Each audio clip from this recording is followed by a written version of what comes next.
এলাচ নিয়ে জলে ফেলে দিন, জলটাকে ভালো করে ফুটিয়ে তার মধ্যে চিনি দিন। না না, এটা চা হচ্ছে না, এটা চিনির সিরাপ করা হচ্ছে। এটা করে একটা ভালো মিষ্টি আইটেম আপনাদের করে খাওয়াবো। প্রথমে এই পাউরুটিটাকে 4 পিস করে কেটে নিন, ভালো করে সুন্দর করে কেটে নিতে হবে। তারপরে একটা একটা করে তেলে ছেড়ে দিন, ভালো করে উল্টে পাল্টে কিন্তু ভেজে নিতে হবে। লাল লাল কালার হওয়া চাই 2 পিঠে, নাহলে কিন্তু দেখতে ভালো হবে না, খেতে তো ভালো হবেই। ভালো করে ভেজে বা সাইডে রেখে ওর মধ্যে ওই চিনির সিরাপটা দেওয়া শুরু করে দিন, ভালো করে যাতে সব জায়গাতে চিনির সিরাপটা চলে যায়। কিন্তু এই পাশে আর পুরটা করতে হবে। প্রথমে কড়ার মধ্যে দুধটা ঢেলে দিন, এবার যখন ফুটে ফুটে এলো তখন এই প্রোডাক্টটাও দিয়ে দিতে পারেন, বা ভিনিগার বা লেবু রস যা হোক দিয়ে দুধটাকে ফাটিয়ে নিতে হবে। এরকম ছানা হয়ে গেলে বা ছানাটা সাইডে রেখে দিন। এই পাশে কড়ায় একটু দুধ নিয়ে নিন, দুধটা দিয়ে ওর মধ্যে চিনি দিয়ে দিন, বেশ খানিকটা চিনি দিতে হবে, কিন্তু এটা পুর হবে। এবার ওর মধ্যে এই ছানাটা দিয়ে দিন, পুরো কালাকাতের মতো করে করতে হবে গাইস। এবার ওপরে কিছু ড্রাই ফ্রুটস দিয়ে দিন।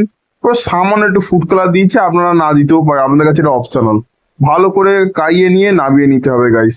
একটু গাঢ় গাঢ় হওয়া চাই কিন্তু, নাহলে কিন্তু হবে না। যেমন এরকম গাঢ় গাঢ় হলো, নামিয়ে নিন। এবার একটা করে এই পাউরুটি তুলুন, পুরটা দিন, তার উপরে এবার আর একটা পাউরুটি বসিয়ে দিন।